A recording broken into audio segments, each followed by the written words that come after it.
joining us today for Growing Backyard Citrus. Robert, take it away. Okay. This is a new version. Chris and I have just recently updated it. So let's get started. Basically, I get asked a lot, can I grow citrus and which citrus can I grow? Any citrus grows well in this area. There's some that's going to take more work than others. Some are very cold sensitive and they have to be protected, and we'll cover those as I go. When I say protect it below freezing temperatures, true lemons, and I'll talk about this later, have to be protected if it's going to go below freezing. Kumquats, on the other hand, they go down into the teens. We don't have to worry about them. And they also need to be fertilized and watered. There's a schedule for fertilizing, and I'll talk about how much water goes when. One of the best things you can do for your citrus is get a soil test. There's a correct procedure for doing it, and on that link you can go to the website. You can download the form. Sometimes the extension office has the soil test bags that you can get and a page explaining it, but it's all covered on that website. It's important for your trees because fruit trees need different fertilization than your yard and your shrubs. It'll also tell you what the pH is so that you can get your fertilizing and control the pH a little bit. There's very little you can really do the long term to control pH, but you can make minor changes. So basically, I recommend it, and it's one of the things that will help you do better for producing fruits, or for that matter, flowering plants and your yard. For watering, you need about 50 inches of rainwater a year, which is, we get roughly 48 to 50 inches a year, but it either comes all at once or not at all. Trees don't like that. So to get an evening schedule going, you need to water on a regular basis. That's optimal. If you live in town and running city water, it's almost impossible to afford. But you want deep soakings. You don't want to go out there and put just a little bit of water on it. You've got to put the water on it, let it soak in good, and then it's going to be another week or two before you do it again. When you plant a new tree, and I'll talk a little bit more about planting a tree later, but you need to water it 3 to 5 times a week through the whole summer at least. I like to do it all year for the first year, and I want to keep the soil moist. I don't want it wet and I don't want it dry. But the roots are struggling to get established. The tree is going to go into shock from being planted. If you plant it in March and April, it's also going to go into shock from the heat along with the planting. So it's critical that it be well watered. If you have potted plants, especially in the summertime, if you're not watering them regularly, the leaves will start to curl upward.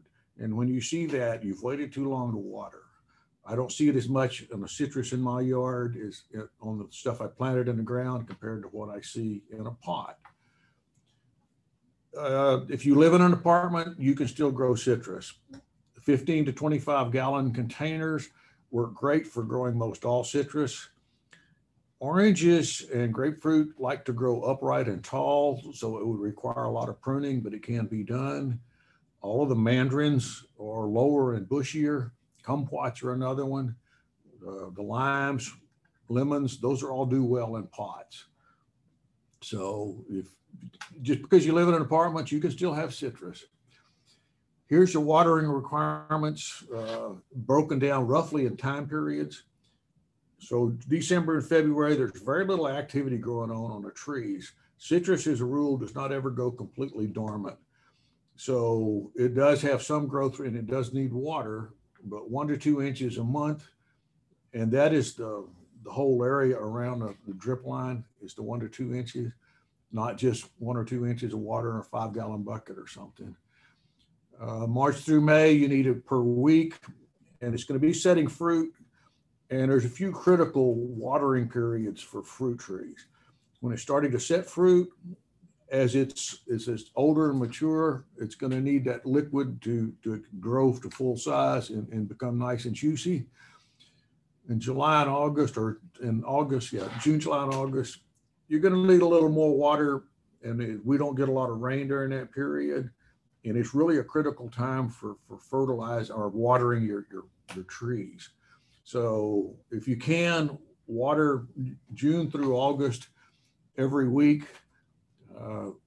If we didn't rain, then we're lucky we don't have to water that week, because rainwater works really, really well. City water just keeps the tree alive. In September through November, you're into the ripening period. You don't want to overwater here. We get splitting if you don't water right. If you let it get dry and then water heavy, the tree sucks up the water, it pushes it into the fruit. The outer skin can't expand fast enough, so the skin will literally split as the water comes in. And you'd want to avoid that, especially after waiting all year just to start really harvesting your fruit. Okay, on planting a potted tree, you've gone to the nursery or the sale, hopefully the master gardener sale, bought your tree, you come home with it, now you want to plant it. The first thing you want to do is look at the area you want to plant it in. Citrus likes full sun. You don't want an area that has standing water when it rains. If a tree root stands underwater for 48 hours, you basically are going to drown your tree. Now, it may not die right away. It may take 2 or 3 years to die, or it just may be stressed for several years and it finally recover. But you do not want standing water. If all you have is low areas, a lot of standing water, build a raised bed. 1 foot high and a 4x4 area is about as small as you can go. An 8x8 is better, but you got to have the room. So it's best if you can do it that way. Ideally, you'll put in automatic watering systems if you can. Again, it saves a lot of effort on your part remembering, because in the summertime I tend to forget that I need to be out watering my trees until I see the leaves starting to curl. Then I have to run over and water them real quick. On home orchards, another question I get is how far apart should they be spaced? They need to be, ideally it's 15 to 25 foot. Very few home orchards can do that. Everything at my house is crowded, but you do need airflow, because it's important that your airflow through there helps reduces the diseases, especially the funguses and stuff. And if you got it spread out a little more, the watering requirements are a little better. You don't have the trees competing as much. It also, the crowding reduces fruit production. And because it's crowded, you get more chances for the insects to get in and the diseases like funguses. And we have most all of them here. Wrong way. Okay, a little bit about rootstocks and grafting. And I talked real quick about planting. Herman did a whole hour program on it. So there's a whole lot to know about planting, and maybe Herman will do another class sometime this year, and it'd be worth catching. But when you hear people talking about trees, they ask what rootstock it's on, what variety did you graft. The rootstocks are something that does well in this area for the ground. We have mostly gumbo soil, so we need a rootstock that can handle the gumbo. It can handle extreme droughts. It can handle extreme wetness for long periods of time. So our favorite overall is trifoliate. It has some good advantages for your rootstocks. It grows well here. It also sends your citrus semi-dormant, which means it allows your tree to be not quite as active through the wintertime, so it can handle our cold better. The Carrizo is a trifoliate cross with another variety. It's a faster grower, but it doesn't go semi-dormant like the trifoliate, but it's very popular because it is a fast grower. Your trees will start producing a year or so earlier than they will on trifoliate. Flying Dragon is a dwarfing rootstock. If you're going to do barrels or some kind of a planter, Flying Dragon's a good source because your tree will only get to be 8 to 10 foot tall, where with a trifoliate or Carrizo, it'll be 12 to 15 foot tall. Sour Orange is another rootstock. They grow that mostly in the valley because it handles the salt well there. We don't see a lot of it here. In fact, you almost never see it anymore. We used to see it a lot. And then you have rooted cuttings and growing from seed. Rooted cuttings is you take a cutting from a plant, and depending on what it is, there's a propagation technique that you can grow it. It's on its own root system. On its own root system, if it freezes, it'll freeze to the ground, but the root's still there. It will come back as the original plant because that's what you did. On a rootstock, if it freezes to the ground, you're going to get whatever that rootstock is, and none of those produce a good fruit. If you grow it from seed, it takes a while for it to it has to mature before it will produce fruit. So if you graft, come on, get over there, your fruit production is going to happen faster than if you use it grow from a seed. And these are some examples. The orange trees and the satsuma, since we're talking about grapes, are about 3 years to 4 years. Pears, 5 years. Pecan trees are roughly 7. If, on the other hand, you grow it from a seed, it can take 7 to 10 years. Oranges may take 8 to 12 years. Pecan trees can take a long time also. And sometimes if you grow something from seed, like there's some avocados, you may end up waiting 20 years or never before you get any fruit. But it's best, that's another reason we graft it, is you put mature wood onto your rootstock, so that shortens the time it takes for it to produce fruit. You also graft so that you will get a desirable fruit on a tree that's not as desirable. You may have a tree in your yard that's saying produces oranges that you don't like. Your neighbor has one that tastes great. Well, you could graft it on there so that you get you get something that you like. Unfortunately, in the state of Texas, you are no longer allowed to graft citrus in your backyard because of citrus greening. You have to buy it from an approved nursery, and I'll talk about citrus greening further down the way. Fertilizing is critical for good fruit production. I'll even give you a schedule and show you roughly how to use it, because you have to, depending on which fertilizer you use, is how much you're going to put on it. But when you first plant your trees, you're going to dig the hole, put the tree in it. First, you wash all the potting medium off in a nice little pile. Look at the roots. If the roots come out and make a turn, you want to cut that off where it turns. You don't want it circling the hole. Don't put any soil amendments in it. No fertilizers. The dirt that came out goes back in. They prefer that the dirt that came out last go back in first, and then you keep going until you build it up. And you want your new tree to be planted just above the surrounding area so that the water won't dip into it and set right around the base of the tree. So once you've planted it, you can wait for 6 or 8 weeks. When you start seeing some new growth on a tree, you may sprinkle just a little nitrogen on it, but you don't want to put much on it the first year. For citrus, stone fruit, which is peaches, plums, and nectarines, you do your fertilizing 3 times a year. You do Valentine's Day, Mother's Day, Father's Day, and 99% of the time in this area, you only need nitrogen. So how much nitrogen? When you look at a bag of fertilizer down at the local feed store, you see 3 numbers on it. The first number is nitrogen. That's involved all the growth that's in that tree, the roots, the stems, the leaves, the fruit, and everything else.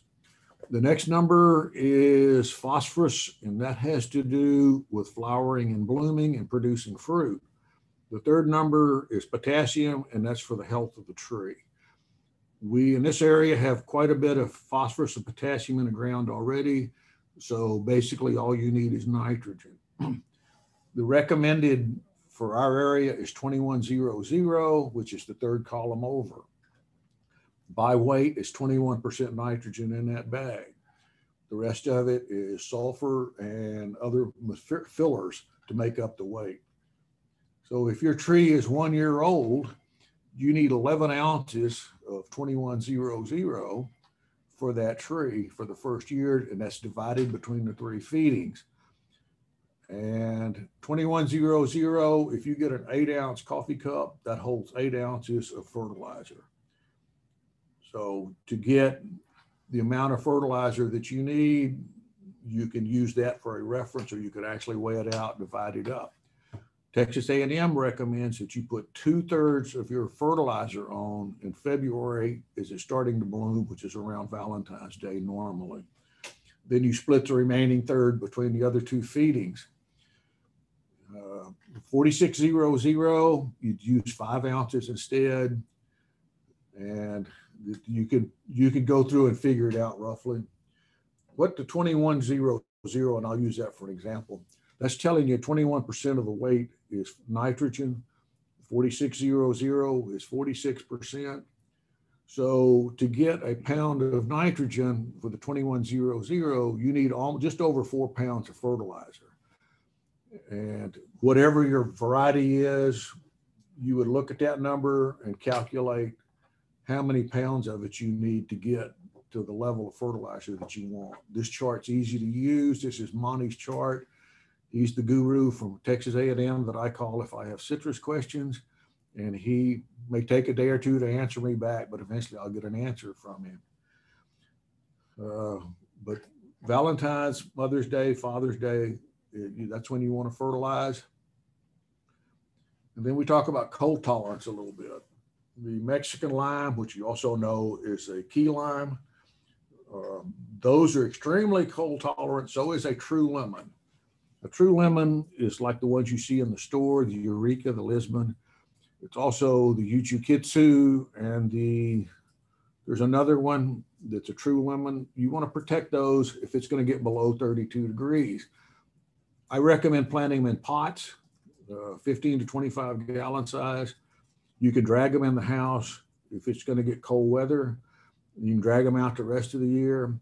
They're all in bloom when we're having our freezing weather. So your whole house is going to smell like citrus if you bring them in. Just make sure that you didn't bring in any bees when you bring them in, because there will be bees on them.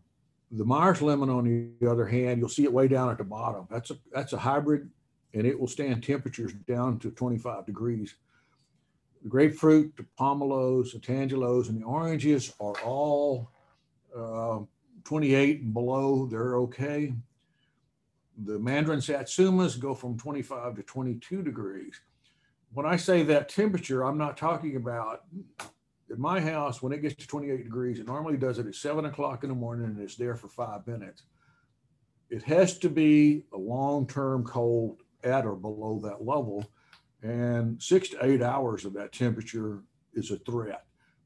A 5 minute or 10 minute or a half hour is not a major issue, so you don't have to worry about the plants then.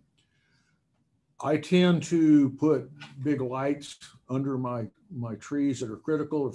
I've got my lime tree is too big to drag in a house. It's in a 55-gallon container, but the rest of them I can drag in, or I can put lights on them and cover them. You can get what they call freeze cloth. It provides additional cold hardiness because it insulates the direct frost from getting on there. Do not put plastic bags directly on your trees. That causes it to burn, and then during the day, the sun comes out. It's a giant greenhouse, so it goes radically from one low temperature up to a high temperature. It stresses your trees.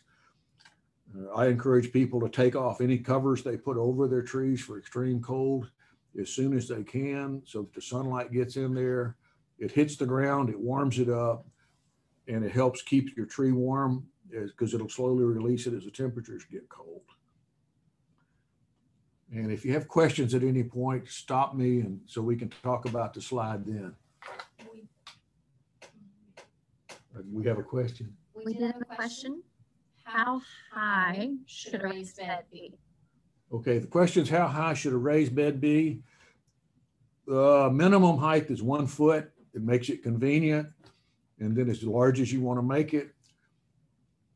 Fill it with a decent soil.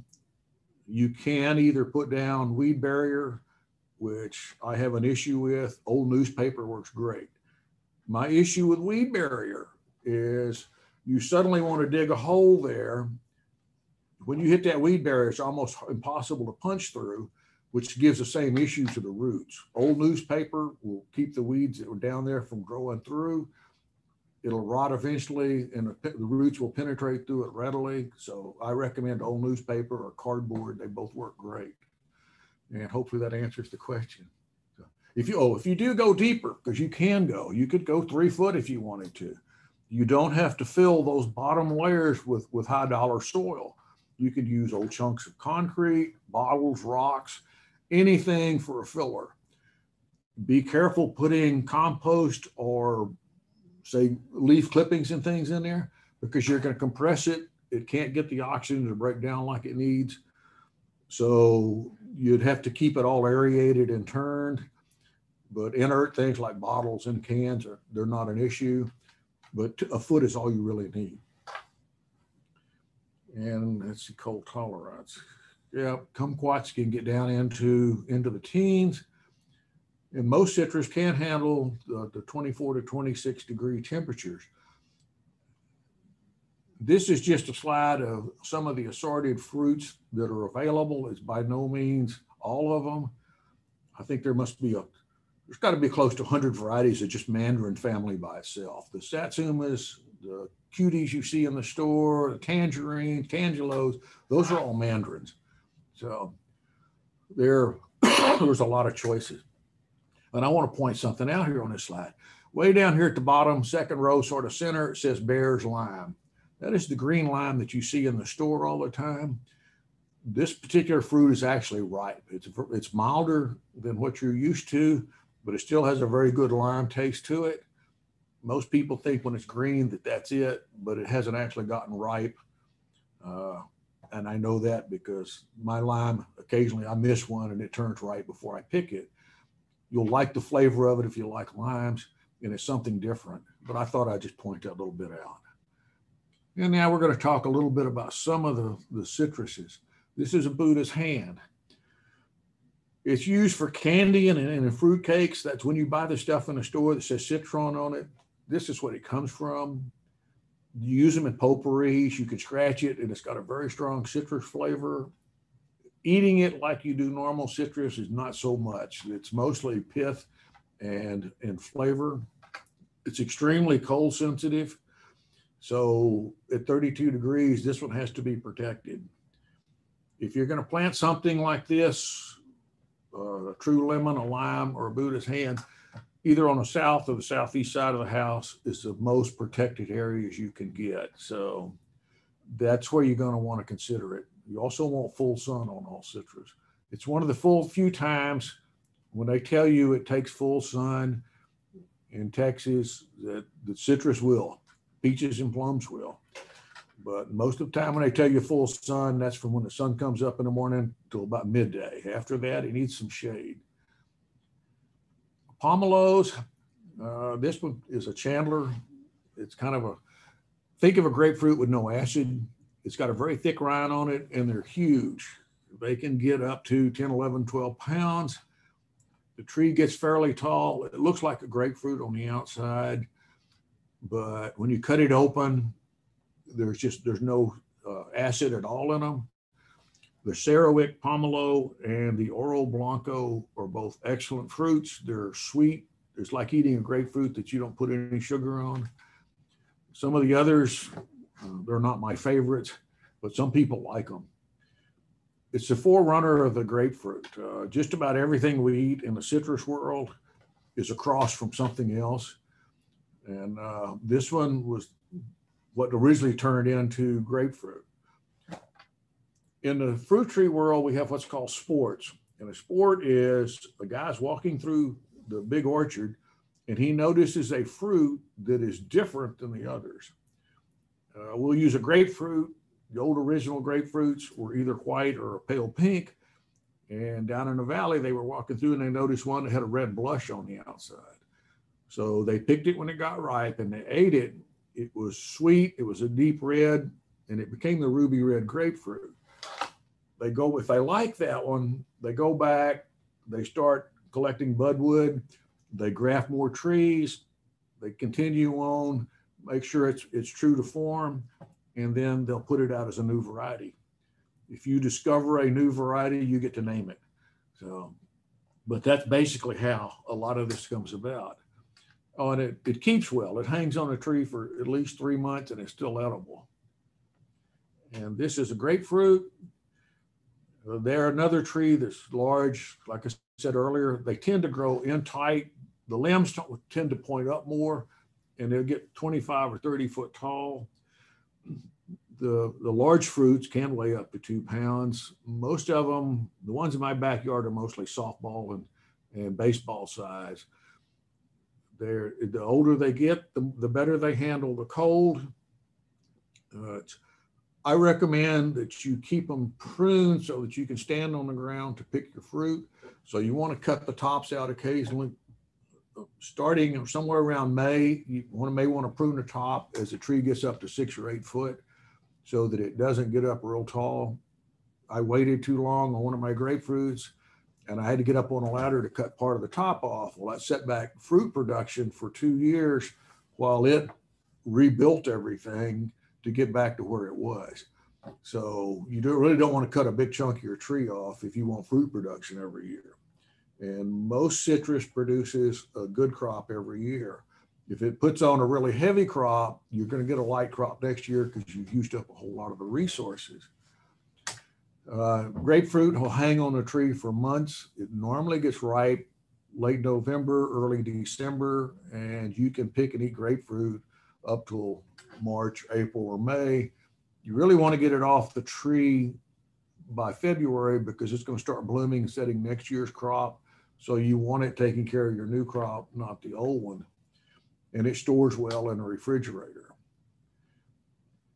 This is the Rio Red. It's the one I grow in my backyard, or one of the two. It's a good flavor. It's a light pink or light red, I should say. It does have some seeds in it. So when it's very juicy and sweet, it's not as acid as the old whiter grapefruit. It says seedless. Depending on who you ask, seedless can be, I think in Alabama, it's 5 to 7. And in Texas, it's up to 11 seeds. It's still considered seedless. If you don't have cross-pollinators in the area, most grapefruit doesn't produce a lot of seeds, but sometimes if you have pollinators around, they will produce more seeds. And while I'm talking about that, 99% of all citrus does not require a pollinator. They're all self-pollinating. They're one of the few fruit trees that I will tell you is self-pollinating. You don't have to have anything else. Most of the pears and apples, everybody says they're self-pollinating. They are sorta. You're better off if you have other trees there to do cross-pollinations. And a cross-pollinator would be the same variety that blooms at the same time so that the bees can get to them and cross-pollinate. On those trees, if you planted a seed, say from a pear tree that's been cross-pollinated with something else, you're not going to get the same fruit if you plant that seed and grow it as you came off of that tree, because it's going to have characteristics of both or one or the other of the trees with something changed. The apples you buy in the store are all cross-pollinated. They won't produce the same thing that you're going to eat. I like the Rio Red. I like the Henderson better, but you can't get them. They aren't commercially viable, so they're just almost impossible to find. Robert, we have one question. We have a question.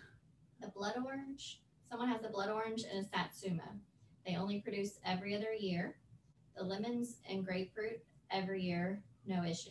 She wants to know if there's something that she needs to do differently. She waters and fertilizes regularly, and they're planted in the same area. Okay, it was an orange and a satsuma that produce every other year.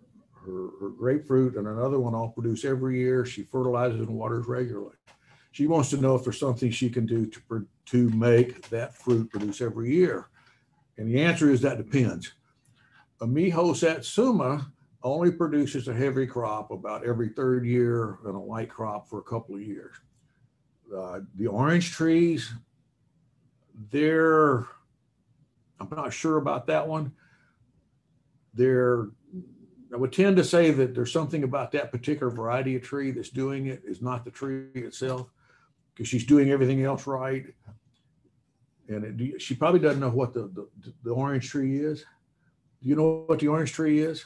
A blood orange. Oh, it's a blood orange? Blood oranges are subject to have light crops. they cycle. Some trees will produce a heavy crop, use up a lot of resources. The next year they'll put on an almost no crop. The next year they'll put on a light crop. After that, it may take 2 years, 3 years to go through this cycle. Pecan trees are notorious for this. And the commercial orchards, they literally bring in machines to shake the trees early in the season and try to take at least a third of the pecans off in order to keep a consistent crop every year. So if you have a heavy crop on those trees that are producing randomly, you might want to go out and thin it some. Normally citrus will thin itself, and it does 2 or 3 thinnings a year. But if you will reduce the amount of fruit on there, that may help, it may not. Trees tend to want to produce X number of pounds of fruit. And if you thin it heavily, then you just get larger fruit, but you just don't have as much. But that would be the first thing I would suggest would be consider thinning it 1 year, take a third of them off, and see if you get a more consistent crop every year. But blood oranges they don't produce as heavily as the regular oranges. And the satsumas, there's 2 or 3 varieties that are every other year. I recommend the Awari satsuma is a great tasting one. It's a heavy producer every year. The Okitsu and the Shito are both sports off of that one, and they produce heavy every year and they're good eaters. So that would be my only recommendation, and I can't guarantee that's right. That's just my opinion and from what I've played with it. And oranges, it says medium-sized tree. I've got one in my backyard. It's got to be 30 foot tall. But that's okay because I let the squirrels and the birds and the other critters enjoy some too. A lot of the oranges have tight skins, which means they're harder to peel. They're good juicers. The Carnival is the orange juice orange out of Florida. The Republic of Texas is also another one that's tight skinned. Both have great orange flavor. The seedy, the Republic of Texas is very seedy. The Carnival, not so much, but they are hard to peel. The navel oranges are all easy to peel, have a good flavor. They're also larger. I recommend if you're considering oranges, look at the navels if you want to eat them. They have good shelf lives again. They'll hang on a tree for a while. And if you get several varieties of oranges, you can start eating oranges sometime in November. And if you have the Lane Late and a couple others, those will go into February or so before they start getting ripe, so you can extend your orange season. This year, my Lane Late got early. They got ripe like early January. So it depends on the weather. And it says it may have thorns. Let me tell you, there's no such thing as an orange tree that doesn't have nasty thorns on it. At least I've never run into one. All citrus is subject to have thorns. Some do, some don't. Some of them will have thorns on the immature wood and it goes away, or they get smaller as the tree wood matures. Orange trees, they just get bigger and nastier. I stab myself regularly every time I mow by that tree. Okay, this is a Hamlin orange, and I know that this is going to be one of the ones that we will have available for us at the sale. I haven't eaten it, but it looks like the ones I grew up eating as a kid. It's an early bearer, so that's going to be one you want to consider if you want to start eating your citrus a little earlier. Like I say, I haven't eaten it, so I can't tell you good, bad, my opinion on the taste. So we'll go with that. I do know it's available on the sale. The Mars, there's another one that we'll have on the sale. This one says it's a heavy bearer and it's early and it's sweet and low acid. The acidity levels is what gives the orange its taste. Some people like them a little more acidy, some don't. I've got one variety of orange in my yard that has almost no acid at all in it. I've grown it as an experiment, and I can't remember the name of it. It's got a real weird name on it that I can't even pronounce. A lot of people like it, but because there's no acid at all to it. To me, it's just kind of bland, but it's there, and my neighbors come down and get them. These are all juicy, especially if you do your water schedule and your fertilizer. And it's another good choice. The navel orange, like I say, if you're going to eat them, the navel orange is the one you want because it's easy to peel. There's very few seeds in it. It's also, if I remember right, because I don't grow this one, these are like, when I say early, you're looking at October, November timeframes, they start getting ripe. And they'll hang on a tree for quite a while. This is the Taroko blood. It's a good blood orange. You're not going to see a heavy dark red on the blood oranges in our area because it takes cool evenings all through fall and we don't really get them. And it also takes cooler days. But blood oranges, if you haven't eaten one, are excellent. I have 3 or 4 varieties at my house that I've got grafted onto different trees. My favorite is the Sanganella. It's by far my favorite of all the citrus. They're hard to come by. It took me forever to find one, and we haven't been able to get any in the last year or so to sell. But they're all medium size. They're about baseball size, easy to peel, fairly seedless. They'll go from a light red to a dark red in color. They have kind of a unique taste and all the blood oranges taste very similar. And the Taroko is considered one of the better ones. And lemons.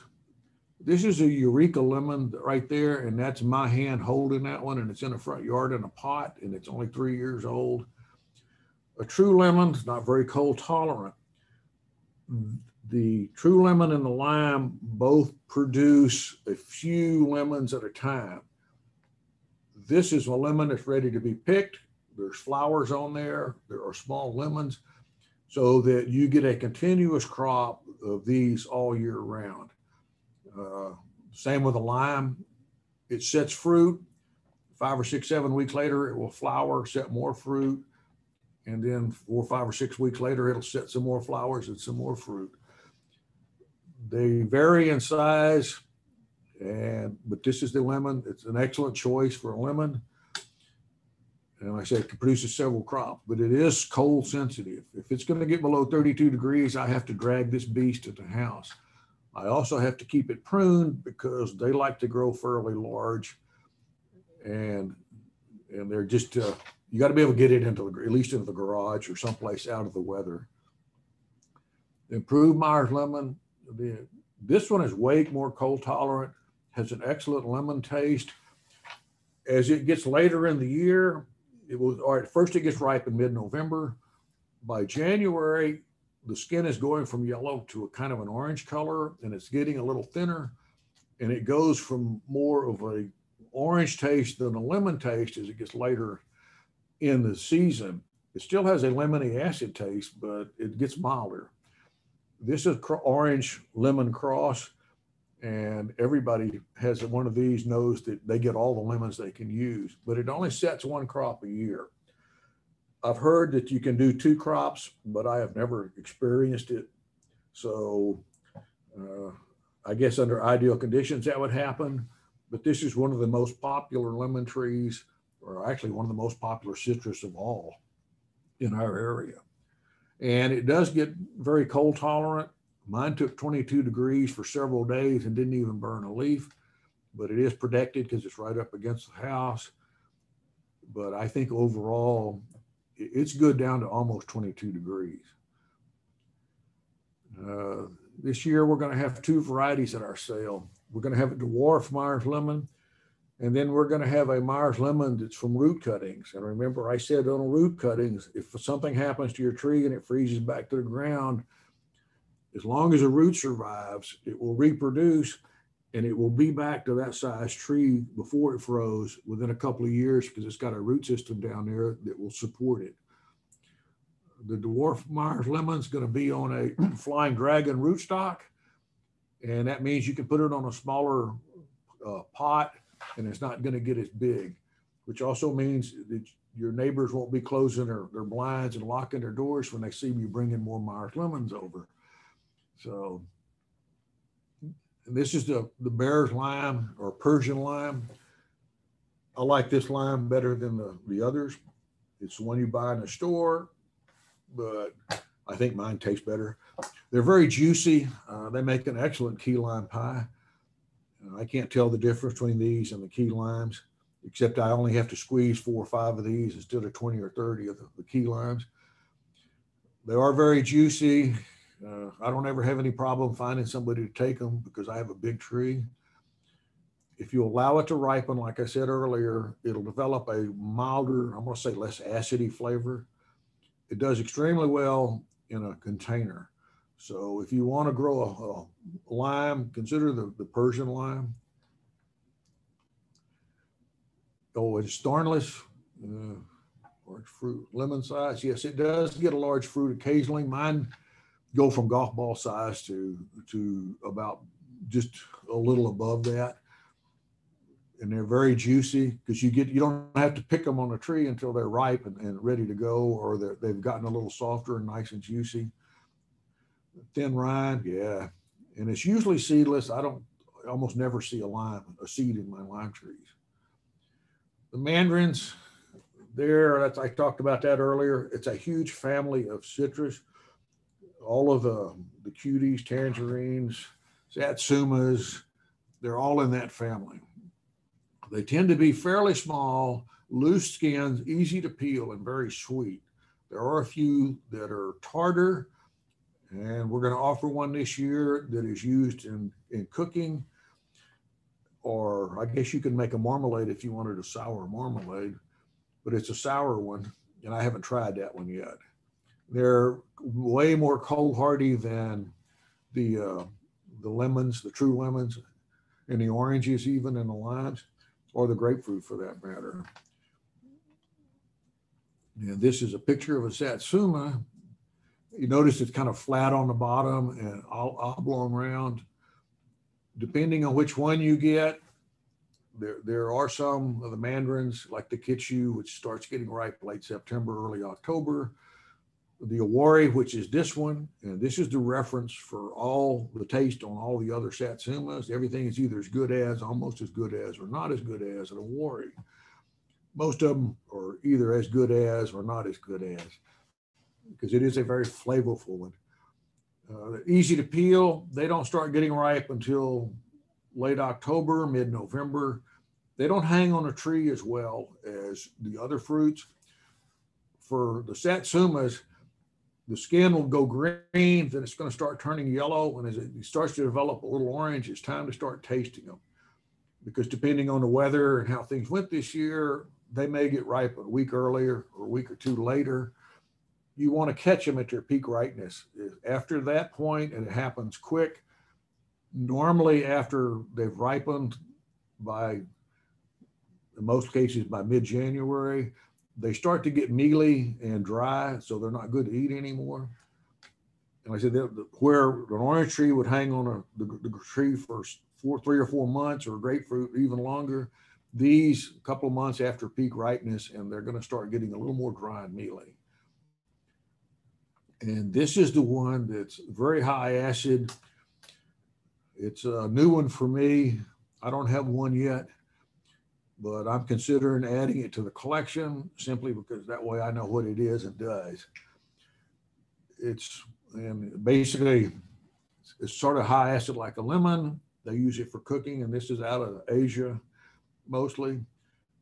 I imagine you can candy the rind. If you've ever eaten candied orange rinds or lemon rinds, you'll know what I'm talking about. The citron is that they candy it for the fruit trees, or fruit cocktail. I mean, fruit cakes you buy for Christmas time don't taste the same as if you do it yourself.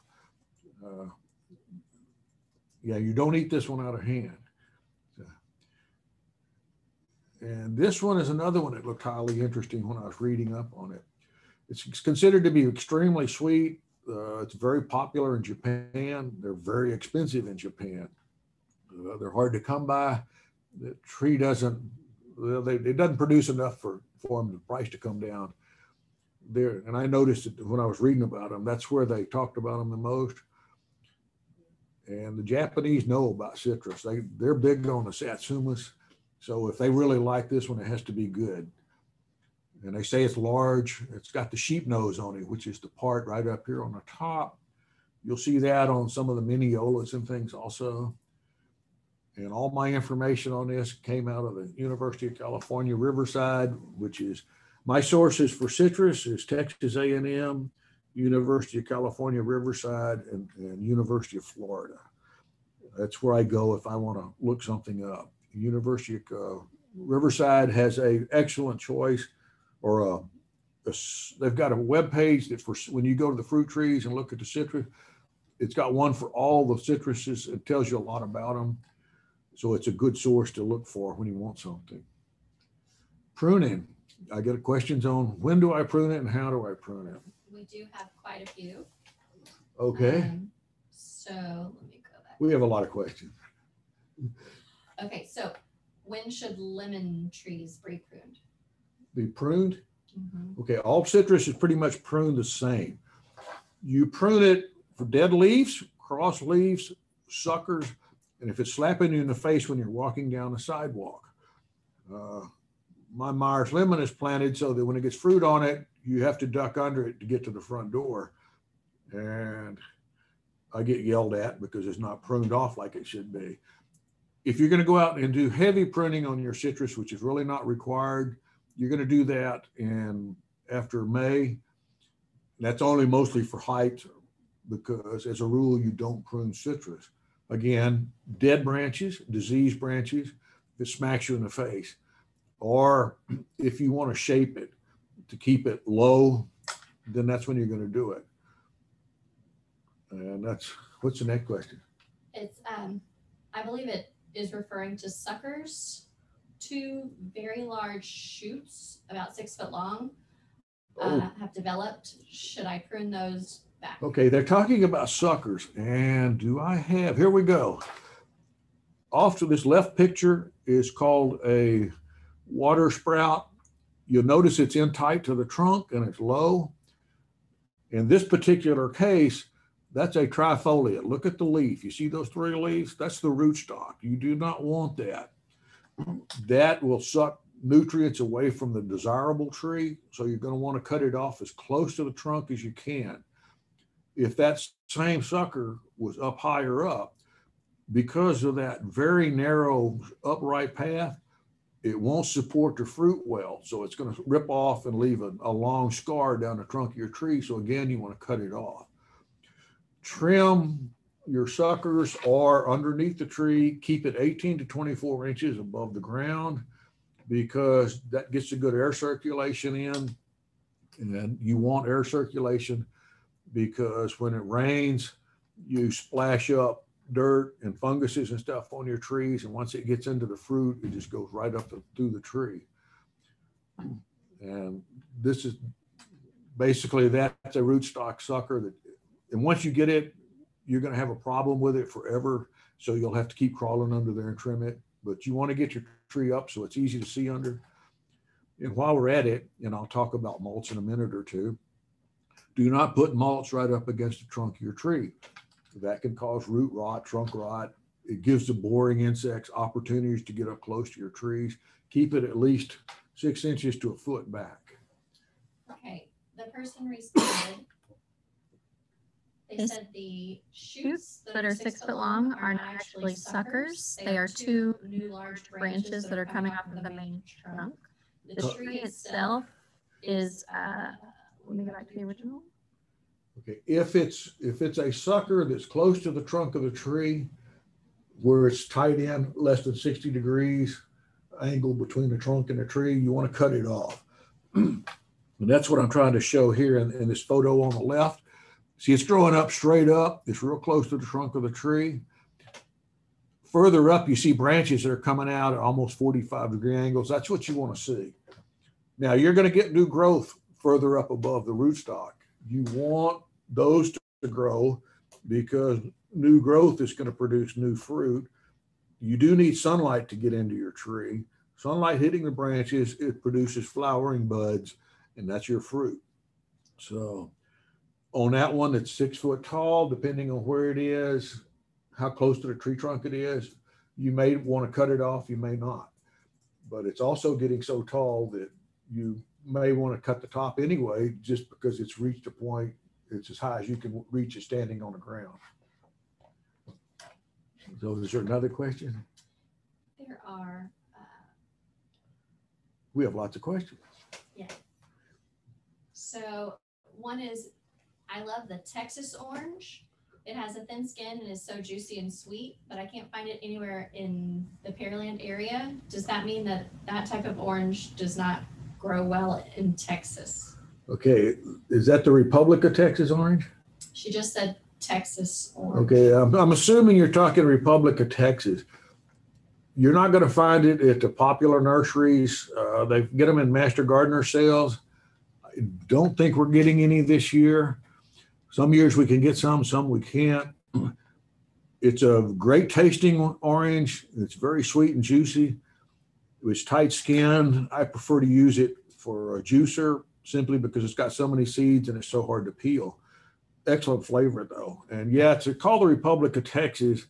And a rumor goes that it goes way back in time. It was discovered in Angleton and it's very cold tolerant, but nobody's ever been able to actually say, well, this is the tree that they were talking about.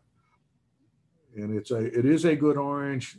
Sometimes we get them, sometimes we don't. You'll have to check Master Gardener sales. If you go to a reliable nursery, not the big box store types, they get stuff in bulk. One of the home nurseries, they may be able, if they carry citrus, they may be able to order you one. All the citrus comes from 2 places in the state of Texas. They have to be approved greenhouses by the state because of citrus greening and citrus canker. And if they run out, then we just can't get any more. And sometimes that happens because they can only grow so much. Okay, the next question is, when is the best time to refresh improved Meyer lemon trees that are in pots? I have 3 5-year-old trees in 25-gallon pots, and they produce excellent crops every year. She has a 3 to 5-year-old Myers lemon in a pot. She wants to know how often she should refresh it. I have been told that about every 3 years, you need to pull it out of that pot, trim the roots, do some pruning on it, put new soil in it. My lime tree has got to have been in that pot for 8 or 10 years, and every once in a while I throw some more dirt in on top of it. Actually, I'm supposed to say it's soil, but it's something out of a bag that I get, or I go to one of the dirt yards and get rose soil to put in. You really should dig them up more often than I do, because the roots you'll get root bound and you end up, that's all you've got. But you need to take it out every 3 to 5 years, wash all the soil off, trim the roots, which means you're going to trim the top. If you take off a lot of roots, you're going to need to take off a lot of top. That's going to set your fruit production back a year or 2. But in the long run, you'll have a healthy tree longer. Hopefully that sort of answered your question. Be careful on these potting soils. A lot of them are high acid. They have a lot of peat moss or sphagnum moss in them. That's hard on the roots unless you're a blueberry or a really acid loving tree. But a good rose mix, something that's not real high acid, is a good choice. So hopefully that kind of answers it. And while you're at it and you're repotting it, go ahead and put a watering system in at the same time. The next question is, can you make a cello liqueur out of most citrus rinds? A cello, as in the... Like a limoncello? Yes. Can you do that with okay, you can limoncello? use any, you use the same technique and you can use any citrus. Some of them are gonna, that yazoo, because it's really high acid, you might want to taste the skin and the zest before you do it, or it may have a unique taste to it. But yes, you can use any citrus. Do they put sugar in that? I've never made one. Well, if they put sugar in it, then you're going to put in the amount of sugar that sort of gets to your taste. But remember that the sugar is going to ferment. So some of it's going to go away and become alcohol. But yes, on that question. And then the next, my limes turn from green to yellow. Is that normal? I do not know the variety. It's a ripe lime. And yes, those people don't see that. They don't stay on the tree that long. And it may not turn completely yellow. It may be kind of mottled green, but that's a ripe lime, and it's going to be milder tasting than the green lime. So The last one, going back to refreshing the Meyer lemon, when exactly should you do that? What time of year? I like to do all of my planting in the fall. Roots grow all winter long as the soil temperature is above 45 degrees. So it gives it all winter to recover from the shock of you messing with the roots of the tree. If you do it later in the year, because our second planting time is starting around March, well, about the second day in March, the temperature goes from 60 or 70 degrees in a day up to 85, and that is a shock on the tree. So it's got planting shock, it's got you trim the root shock, and then it's got the heat shock. So October is a good time to do it. In fact, planting all trees, that's an ideal time to do it. When you do that, you're putting a new tree in the ground, it's going to be more cold sensitive, so you'll have to protect it a little more if it's going to get down below freezing. But I always recommend October. The stone fruit, peaches, pears, nectarines, all of those, pears not a stone fruit, plums, peaches, and nectarines and pears, you can plant those in January while they're dormant. But I like I say, November, I mean, October is my favorite time for planting all fruit trees. And the next one, when is our plant sale? Oh, is it February 19th? 19th and 20th. It's going to go up online for the sale Thursday, is it? Friday. You go online, you have 24 hours to order.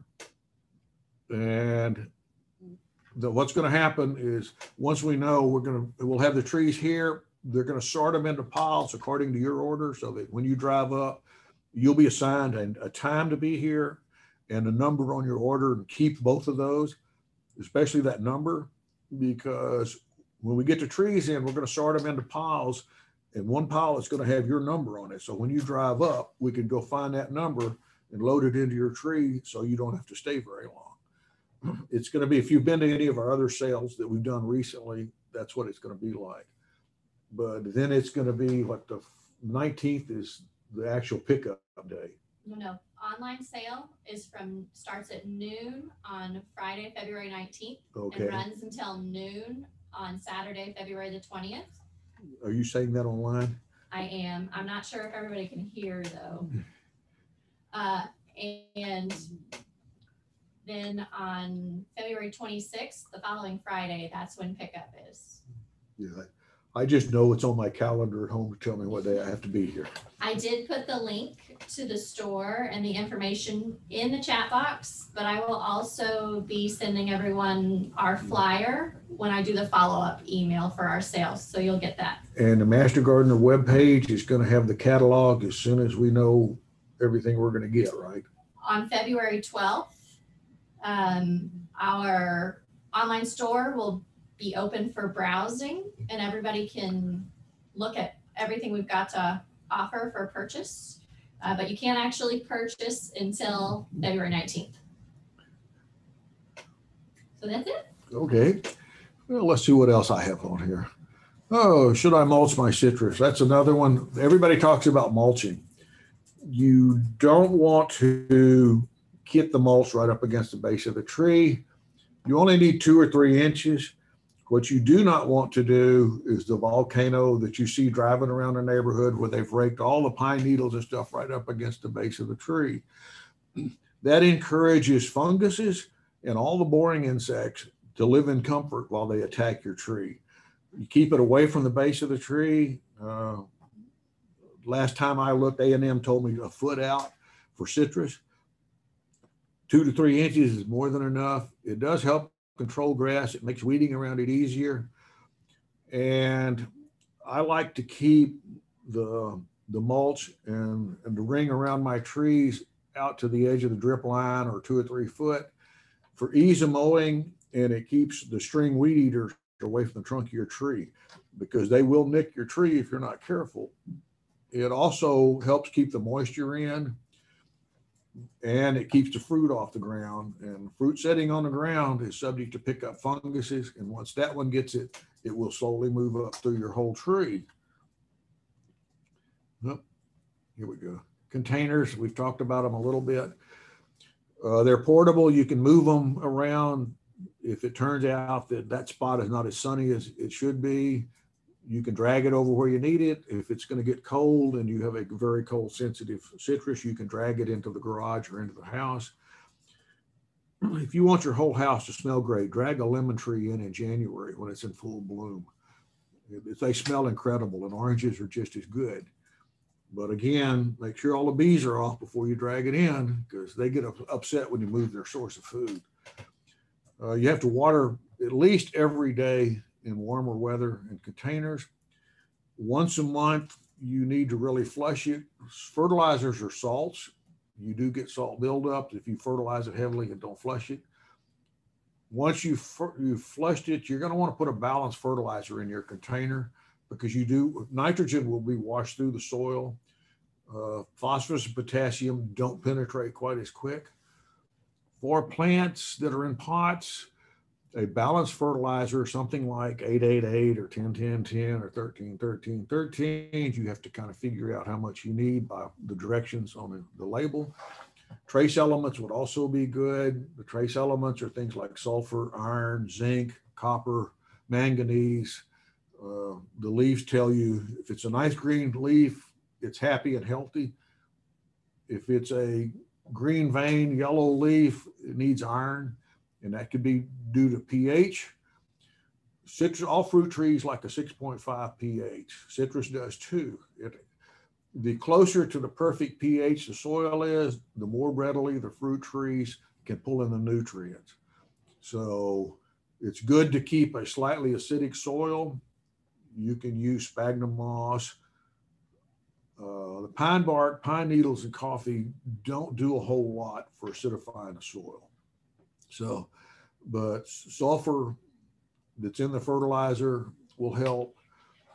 If you have a really high pH, say you have a 7.5 or above soil, you're trying to grow your citrus, your leaves are all showing iron deficiency.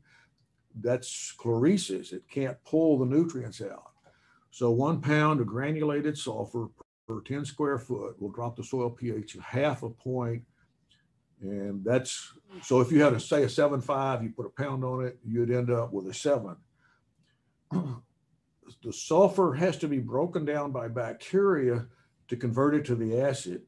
So they start slowly building, and they only start in warm weather. They don't work well in cold weather. They will consume their sulfur. Then at that point, as the sulfur goes away, then your pH is going to, what it does, it starts up, it peaks, and it drops back down. In this area, because of the amount of calcium and lime that we have in the soil, it's a never-ending battle if you try to control pH. You can't do it in a large area, and you have to do it constant. So if a tree's in the ground, you may have to put it in. Normally, our soil pH around here is -7.2. All the trees are happy in the ground. It's close enough to the ideal for them that they can pull the nutrients out that they need. So I don't have to treat with sulfur. Apple trees, on the other hand, need to be treated to get that soil pH down, because we have collar root rot and cotton root rot. And the diagnostic lab tells me that if we can get the soil pH down to 6.5, they go dormant. There's nothing you can do to kill them. There's nothing you can do to treat them. So all you can do is get the pH down some. So if you're growing apples, that may be something you want to consider. And when people ask me if you can grow in containers and get fruit, this is the pictures I always think of. There's a lot of pruning involved here. I'm sure that there's a fertilization program that's specific for these trees. They probably have a liquid, when they're doing the watering, they probably put the fertilizer right in with it, because that's an awful lot of fruit on those trees, and it looks like it's maybe a commercial venture. Again, you're going to repot every 3 to 4 years with a good potting soil that's not too acidy. I don't know if they list what the pH level is on most of the potted soils, because I just don't use it that much. You will have to stake if you're going to use any of the pots. The branches do get heavy. Ideally, you'd use a rootstock that's dwarfing or semi-dwarfing. I like the mandarins, the lemons, the limes are good choices because they don't tend to try to grow forever tall, and they're easy to protect in cold weather because you can drag them in. But you have to have a plan for it. If you had a whole bunch of potted plants, you have to have room for them, or build a shelter that you can put freeze cloth over them and stick the old C9 Christmas tree lights on them, the ones your grandmother used to have, the incandescents. You can wrap those with the freeze cloth. And in most cases, we seldom get the kind of temperatures that are a real threat to our citrus. I think it's every 10 or 15 years, we get a really low temperature extended period that you have to deal with. But most of the time, it's there for a short time. So you're off, it's pretty easy to protect. Okay, pest and problem. This particular butterfly lays eggs on citrus. It's one of the things that it likes. This is the dog-faced caterpillar that when you look at it, when he's little bitty, you think it's a bird dropping, and he will eat your citrus. He eats the leaves. It won't hurt the tree. I've actually had him strip some of my trifoliates completely, and as soon as he's done eating it, it puts back new leaves, and it's a happy camper, and then he goes off to turn into a butterfly. You have to be careful when you're spraying. If you're going to spray pesticides, because if you're a butterfly fan, there are times that you may have to. I like to start off with the soaps first, and I just mix either Blue Dawn or Ivory Liquid in the container that goes on my hose. It squirts water on it because it gets high pressure. That will kill or at least reduce the aphids, the white flies, and the other sucking insects that are a problem without being a real critical problem to the other insects that are beneficial. If you do that, you want to make sure that you go out late in the evening and spray, because the bees, the butterflies, and everybody else is going home for the day. If you spray soap of any type on a leaf early in the morning, when our Texas sun hits it, it's going to scorch that leaf and you got other problems. So you do it late in the evening. It has all night to dry. And with the water hose, you get enough pressure that you whip the leaf, because all the pests that we're after are on the bottom side of the leaf. So that water pressure hits it, sprays them with the soapy water, and it smothers them basically. And you may have to do it every 8 or 10 days for 3 or 4 weeks, or 3 or 4 periods, I should say, to reduce the population. You'll never get rid of all of it, but that's one of the ways you can treat them. I try to avoid the heavy chemicals as much as possible. This is a leaf miner. It looks ugly. Don't cut the leaves off, because leaf miners are a little fly-looking insect. Comes in, lands, lays an egg underneath, or a bunch of eggs. It hatches in 3 to 5 days. There's a larva crawling around in there, and he's eating the inside of the leaf. If you cut them off, you get new growth. So instead of producing fruit, you're producing new growth. The leaf miner comes back, lays more eggs, and it starts all over again.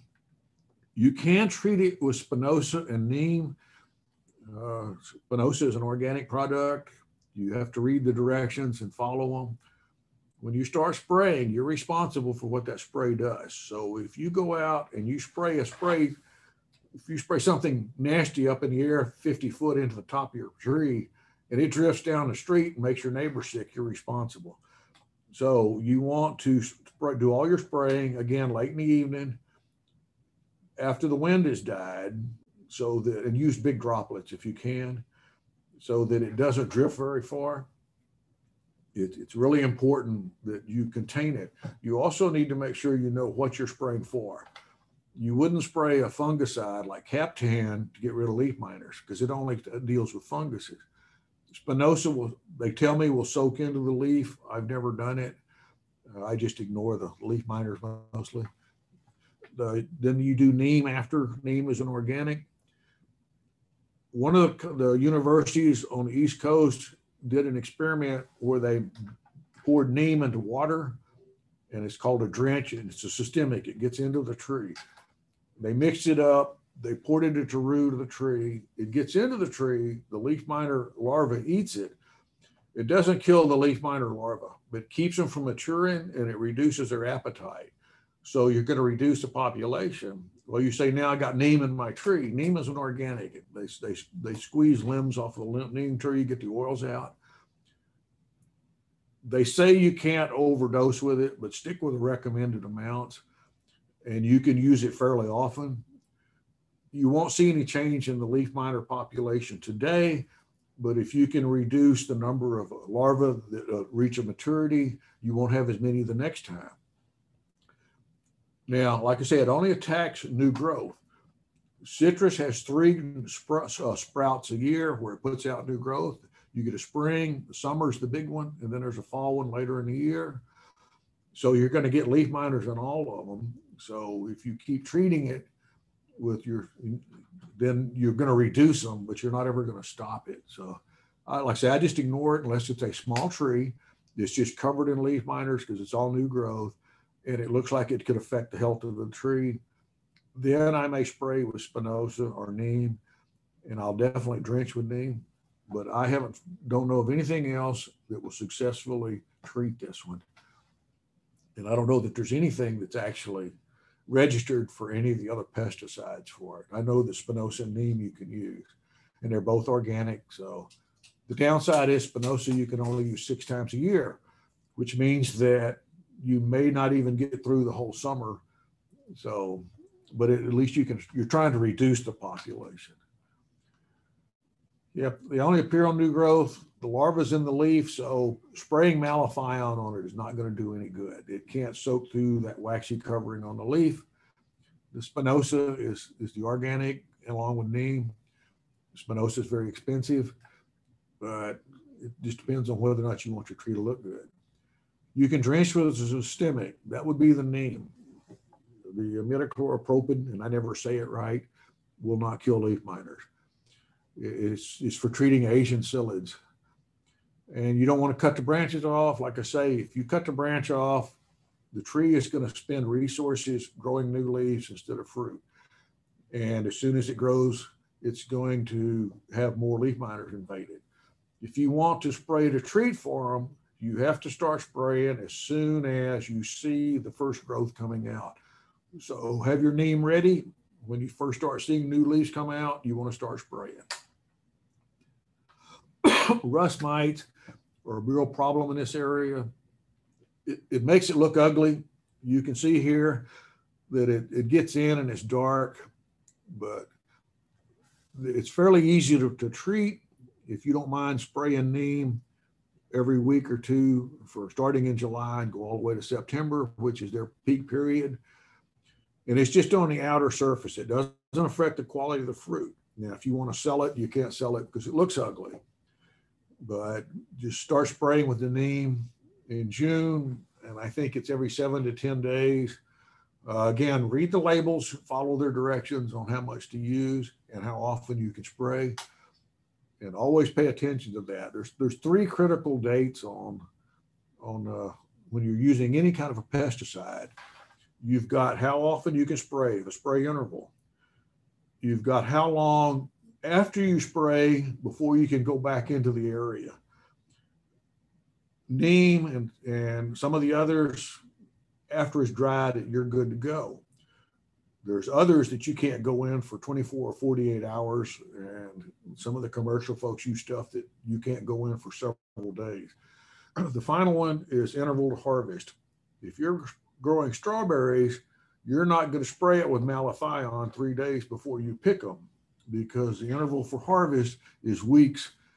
But if you read the label, it tells you how long before you pick a fruit that you're allowed to spray. So you assume you're going to pick a fruit on a certain day, you count back that many days, and I'd go a couple extra and then do your spraying. And after that, you can't spray anymore. But like I say, read the label. It's really important, and you are liable if you make a mistake.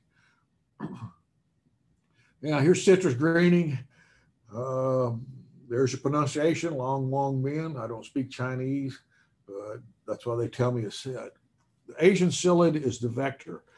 It's a small insect, and I do believe I have a picture of him here. There we go. That's the Asian psyllid. Very distinct 45-degree angle. He's about the size of a small grain of rice. This is the waxy secretion. This is the larva right here. He's hatched out and he hasn't turned into this one. I want to go this way. You will find these on our trees. It doesn't mean you have citrus greening. It's been here. See, citrus greening came in about 95 in Florida. It slowly spread through the California, Texas, Louisiana, Alabama, and the states along the border there. If the tree gets it in the past, it goes into decline, and the psyllid has to feed on an infected tree. It sucks the bacteria up, and it takes about 20 minutes to get the bacteria in. But once it's infected, when it moves to another tree and it starts sucking on that, it's sucking nutrients out of your tree to live.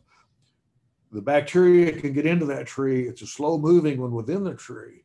So what'll happen is you'll start seeing a section of the tree, the leaves will start turning yellow, the branches will start drying, the fruit is going to drop off early. The leaves are going to actually have an uneven mottled look to it. Here we go. This is a good example of it's not symmetric. So when you start seeing something like that, then it could be a problem. As long as it's symmetric, like it's solid yellow, that's usually nitrogen, but you'll notice that these don't quite match. The fruit's going to be lopsided and uneven. The seeds will be aborted. They'll be small and black. It's going to have a nasty medicinal taste to it when you try to eat the fruit. In the past, I'm not supposed to tell you the tree would die. I was going to tell you it's going to go into decline and something else, or that it will eventually, the tree's going to go. In the past, there has been no treatment for it. So we have quarantines to try to reduce the speed it was spreading. But the good news is University of California, this young professor here came up with a solution. The Australian finger lime was not affected by citrus greening. So she's a genealogist and something else. She got into the DNA and she found a peptide that's what gave the tree the immunity to citrus greening. Well, they've now licensed it and they're starting to issue manufacturing licenses to produce it. You can spray the tree and it'll help the tree recover. They inject it into the young tree so the tree will develop an immunity. If you're organic and you say, I don't want to do that, the University of Florida said that they have noticed that around live oak trees and laurel oak trees, that citrus greening wasn't the issue that it was elsewhere. So they did some research. They found out that if you collect up a bunch of live oak leaves, soak them in water for 24 hours to make a compost tea, you can spray the tree and you can use it for a drench, which is pour the water around the roots and it gets sucked into the tree, and that helps. I don't know if they're going to license that, probably not, because it's hard to control people getting oak tree leaves. So that's an organic treatment. It's just out recently. This one has been out now. I heard about it several months ago, but I just heard about the oak leaves the other day. So there are some solutions coming out. So hopefully citrus greening will be reduced and pretty much eradicated. It's also a worldwide problem. It actually was first reported in China in 1935, and it spread through Asia into Africa, around to South America, came back up and through the islands into the States, and we got it here in Texas. If you live in Fort Bend County, Montgomery County, Harris County, or Galveston County, you're in a quarantine zone. Also, all the citrus areas down in the valley, and there's 3 counties around Corpus Christi that I don't know what they are. You can't take citrus out of any of the quarantine zones. Any citrus that you buy in a quarantine zone will have this tag on it. It may be yellow, it may be orange. That's telling you you cannot take this citrus out of the quarantine zone. I actually stood in line in a big box store and somebody said, "What's this tag?" And the lady said, "Oh, don't worry about it." I explained to her that that tag tells you you can't take it out of the county. And if the Texas Department of Agriculture sees you doing it, the fines are steep. So if you get that, you don't want to haul it out of any of those counties. If you buy citrus in a non-quarantine county, say Beaumont, you want to drive it to your cousin in Dallas, but you have to go through Houston. You put it in your car, you do not stop in any of the counties that are quarantined, and you keep driving, and then you're good to go. If for any reason you do stop in any of those quarantine counties, the citrus tree has to sit there on the side of the road. You can't take it with you. So don't stop. Plan ahead. This is some of the samples. It's called citrus greening because the fruit never really turned ripe color. It stayed at least mostly green. The stuff on the right is nice, healthy leaves and fruit. Stuff on the left has citrus greening. And again, defarmed fruit. You can see some there, medicinal taste. And there it is. It never turned completely green. I don't think I have any aborted seeds. There's a psyllid again. If you go out and look for them, you want to spray. In fact, I recommend that you spray with a metachlopropene. There we go. Sort of. You want to drench with it in February after the blossoms have gone and the fruit is set. It gets into the tree and it kills the psyllid so that they don't spread. You can use malathion or 7. Those are pretty harsh. They kill everything. And when Ginger sends out the handouts, A&M has a home treatment list of chemicals you can use. And it lists some stuff that are organic, like pyrethrin and a couple others. Neem is one. The organics are not as effective as the other chemicals, but you can use whichever you prefer. And you need to monitor for psyllids. You need to check all of your new growth every month, looking for something like this. You can thump for psyllids.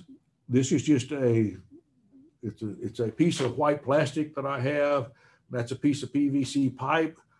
And I'm thumping on a new growth leaf. And what I'm looking for is when psyllids hit the board, they stand up very distinctly. You'll see that 45-degree angle. If you see that, you need to treat your trees. If you don't see it, then check again next month. Psyllids are very slow moving, so they don't migrate real fast. They'll sit on that board for quite a while. They like lime trees and orange trees better than some of the others. So if you check your lime trees, your lemon trees, your orange tree, new growth, you don't see anything that looks like this, and this is a big blow up. It's a lot harder to see, but you will be able to see them if you look at it and if they're there, then you want to treat it. Also, you have what's called rabbit ears. They stand up straight. If you walk out and you see your tangerine tree looking like this picture on the right, don't get too excited. Tangerine leaves seem to do that for some reason, because I've got one in my front yard and I watch it pretty close. Then we have citrus canker. This one is one that they eradicated back years ago. Somehow it's reappeared in the last couple of years. It's spread by bacteria. There's no cure for it. And again, the tree will go into decline. It's in part of Harris County. The Texas Department of Agriculture and the first responders went out, canvassed the neighborhoods where it was seen. If you had a citrus tree, they knocked on the door to talk to you. They explained what citrus canker was and encouraged you to allow them to tear the trees out, because if they can tear them out in a large enough area, there's nothing for it to spread to, and that'll kill it off. The bad news is it's spread by wind-driven water, And the bacteria enters the tree through any wound or hole or any tears in the leaves or unsterile tools. If you're going to prune something in your yard, sterilize your tools with either 95% alcohol or a 10% reduced Clorox or bleach solution before you go to your neighbor's yard, and do it again when you come back. It's also done by spreading infected plants. And again, you only buy your citrus from a reputable location that provides certified disease-free trees. And it doesn't matter whether it's citrus, flowers, anything. Make sure that everything is certified disease-free. If they can't do it, don't buy from there. But this is what it looks like. If you think you have that problem, you have to call the extension office and say, I think I have citrus canker, and whichever county you're in, and they notify people like me to go look. And if I looked at it and said, well, maybe that's citrus canker, I call the Texas Department of Agriculture and say, you guys need to come look at this. So we'd like to get it killed again. I haven't heard of any real spreads since the initial attack, but that doesn't mean anything. If you want to know more, here's some links for citrus greening. They probably talk about citrus canker in there too. I haven't seen any updates on it lately. And after that's questions. And when you get your evaluation, remember to fill it out. If you didn't understand something, you wanted me to talk more about some part or another, put that on there, because that's the part I look at. The rest of it I don't care about. I just want to know, did I cover everything everybody wanted?